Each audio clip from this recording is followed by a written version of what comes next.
இந்த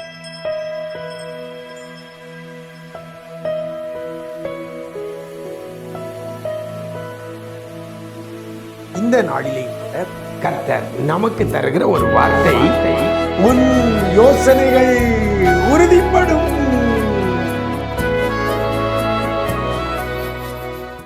கிறிஸ்துவில் பிரியமானவர்களே, ஆண்டவரும் இரட்சகருமாகிய இயேசு கிறிஸ்துவின் ஈடு இணையற்ற நாமத்தில் உங்களுக்கு அன்பின் வாழ்த்துக்கள். நல்லா இருக்கிறீங்களா?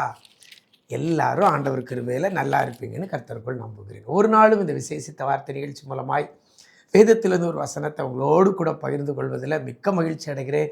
உங்களுக்கும் இந்த வேத வசனங்கள் ஒவ்வொரு நாளும் ஒரு பெரிய பலனாய் இருப்பதை நினைத்து மனதார ஆண்டவருக்கு நன்றி சொல்லுகிறேன். இந்த நாளிலேயும் கூட வேதத்திலிருந்து ஒரு வசனத்தை உங்கள் முன்னால் வைக்கிறேன். நீதிமொழிகளின் புஸ்தகம் 16ஆம் அதிகாரம் 3ஆம் வசனத்தில் பின்பகுதியில் இவ்வாறாக சொல்லப்படுகிறது, உன் யோசனைகள் உறுதிப்படும் என்று வேதம் சொல்லுகிறது. உறுதிப்படும் எது? யோசனைகள். யாருடைய யோசனைகள்?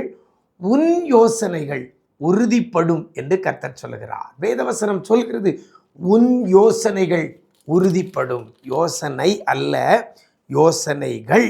அப்படின்னா பல யோசனைகள், பல யோசனை. யோசனை அப்படின்னா என்னது? ஆலோசனை வேற, யோசனை வேற. ஆலோசனைனா நாம் இன்னொரு நபருக்கு சொல்லுகிற அறிவுரை தான் ஆலோசனை.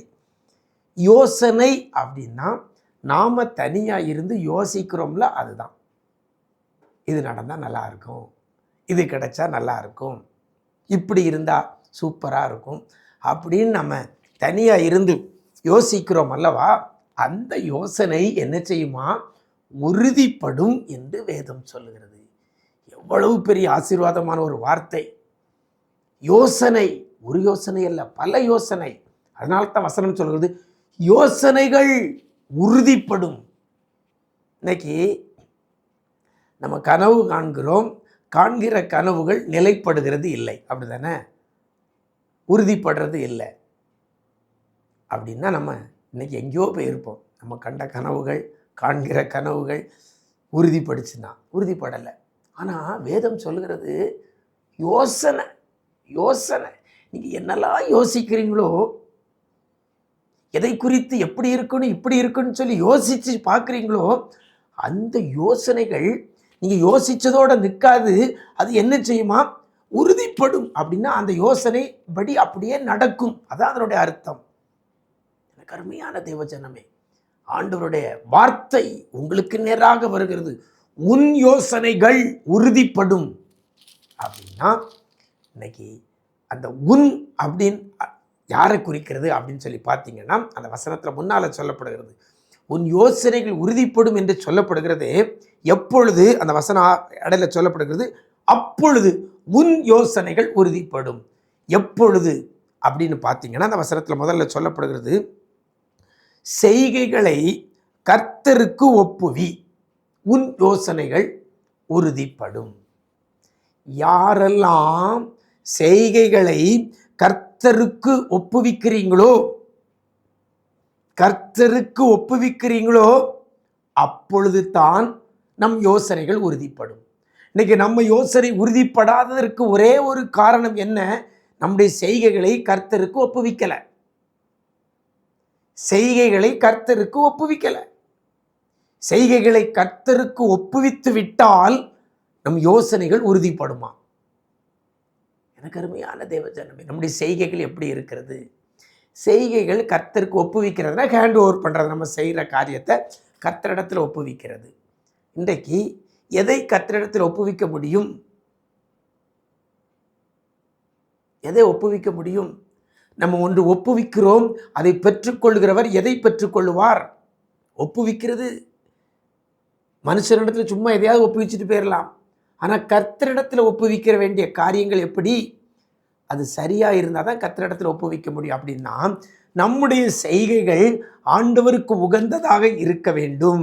நம்முடைய செய்கைகள் கர்த்தருக்கு பிரியமானதாக இருந்தால் அதை ஒப்புவிக்கலாம், அவர் பெற்றுக்கொள்ளுவார், அவர் ஏற்றுக்கொள்ளுவார், நம்முடைய யோசனைகள் உறுதிப்படும். அப்போ தவறான யோசனைகளை உறுதிப்படுத்த முடியாது. ஏன்னா செய்கைகளை கர்த்தரிடத்தில் ஒப்புவிக்கும் பொழுது அவர் ஏற்றுக்கொள்கிறவர் முடியாது. எனக்கு அருமையான தேவஜனமே, நம்முடைய செய்கைகள் கர்த்தருக்கு பிரியமாய் இருக்கிற செய்கைகளாக இருந்தால் அதை கர்த்தரிடத்தில் ஒப்புவிக்கலாம். கர்த்தரிடத்தில் ஒப்புவித்தால் நம்முடைய யோசனைகள் உறுதிப்படும். இன்னைக்கு ஒரு தீர்மானம் பண்ணுங்க, ஆண்டவரே என் செய்கைகள் எல்லாம் உமக்கு பிரியமுள்ளதான செய்கைகளாக நான் மாற்ற அர்ப்பணிக்கிறேன். கர்த்தர் வெறுக்கிற காரியத்தை நான் செய்ய மாட்டேன். கர்த்தர் வெறுக்கிற காரியத்தை நானும் வெறுக்கிறேன். கர்த்தர் விரும்பாத காரியங்களை நானும் செய்ய மாட்டேன். என்னுடைய செய்கைகள் கர்த்தருக்கு பிரியமானதாக இருந்து கர்த்தரிடத்தில் ஒப்புவிப்பேன். கர்த்தர் என் யோசனைகளை உறுதிப்பட செய்வார். என்னென்னலாம் நான் யோசிக்கிறேனோ ஆண்டவருக்காக, எதிர்காலத்திற்காக, ஊழியத்திற்காக, எதையெல்லாம் யோசிக்கிறோமோ அதை கர்த்தர் உறுதிப்படுத்துவார். எவ்வளவு பெரிய பாக்கியம்! ஒரே ஒரு காரியம், செய்கைகளை கர்த்தரிடத்தில் ஒப்புவிங்க. இன்றைக்கி மனுஷனிடத்தில் ஒப்புவிச்சுக்கிட்டு இருக்கிறோம். நம்முடைய காரியங்கள், நம்முடைய செயல்கள் மற்றொரு இடத்துல ஒப்புவிச்சுக்கிட்டு இருக்கிறோம். இல்லை, கர்த்தரிடத்தில் ஒப்புவிங்க. முழங்கால போட்டு, ஆண்டவரே என் செய்கைகளை உம்முடையத்தில் ஒப்புவிக்கிறேன். உமக்கு பிரியமானதை செய்ய எனக்கு கற்றுத்தாங்க. என்னுடைய செய்கைகள் உமக்கு பிரியமுள்ளதாக இருக்கட்டும் என்று சொல்லி கர்த்தரிடத்தில் ஒப்புவித்து நீங்கள் ஜெபம் பண்ணுங்க. உங்கள் யோசனைகளை கர்த்தர் உறுதிப்படுத்துவார். உங்கள் யோசனைகள் எல்லாம் வெறும் ஏட்டு சுரக்காய் போல இருக்காது. நிச்சயமாக அது உறுதிப்படும். கர்த்தர் உறுதிப்படுத்துவார். அப்படிப்பட்ட கிருபையை கர்த்தர் தருவாராக. நாம் ஜெபிக்கலாமா? நேசிக்கிற நல்ல பிதாவே, ஆசீர்வதிக்கப்பட்ட நல்ல நாளிலேயும் கூட உன் யோசனைகள் உறுதிப்படும் என்ற வார்த்தை, அப்பொழுது உன் யோசனைகள் உறுதிப்படுத்தப்படும். செய்கைகளை கர்த்தருக்கு ஒப்புவிக்கும் பொழுது என்று சொல்லப்பட்டிருக்கிற வார்த்தையின்படி ஆண்டவரே, இன்றையிலிருந்து நாங்கள் செய்கிற எல்லா காரியத்தையும் உம்மிடத்தில் ஒப்புவித்து எங்களுடைய யோசனைகள் எல்லாம் என் தேவனாகிய கர்த்தர் உறுதிப்படுத்தப்பட போகிறதற்காக நன்றி செலுத்துகிறோம். உறுதி இல்லாதபடி, நிலை இல்லாதபடி என்னுடைய காரியங்கள் அலசடிக்கப்படுகிறது ஐயா. என் தேவனே, இந்த நாளிலே ஒரு அற்புதத்தை செய்யுங்கப்பா. பிள்ளைகள் விரும்புகிற காரியங்கள், பிள்ளைகள் யோசிக்கிற காரியங்களை பிள்ளைகளுக்கு உறுதிப்படுத்தி கொடுக்கும்படியாய் ஜெபிக்கிறோம். என் தேவனீர் உறுதிப்படுத்தி கொடுப்பீராக. நன்மையினாலும் கிருபையினாலும் முடிசூட்டுங்க. இதிலும் பெரிதானவைகளை காண உதவி செய்யுங்க. இரத்த கோட்டைக்குள் மறைத்துக் கொள்ளுங்க. மீட்பர் இயேசுவின் மூலம் ஜெபிக்கிறோம் நல்ல பிதாவே. ஆமென், ஆமென். பிரியமானவர்களே, உங்கள் செய்கைகளை கர்த்தரிடத்தில் ஒப்புவித்துக் கொள்ளுங்கள். அவர் உங்கள் யோசனைகளை எல்லாம் உறுதிப்படுத்துவார். அப்படிப்பட்ட கிருபை கர்த்தர் தருவாராக. God bless you.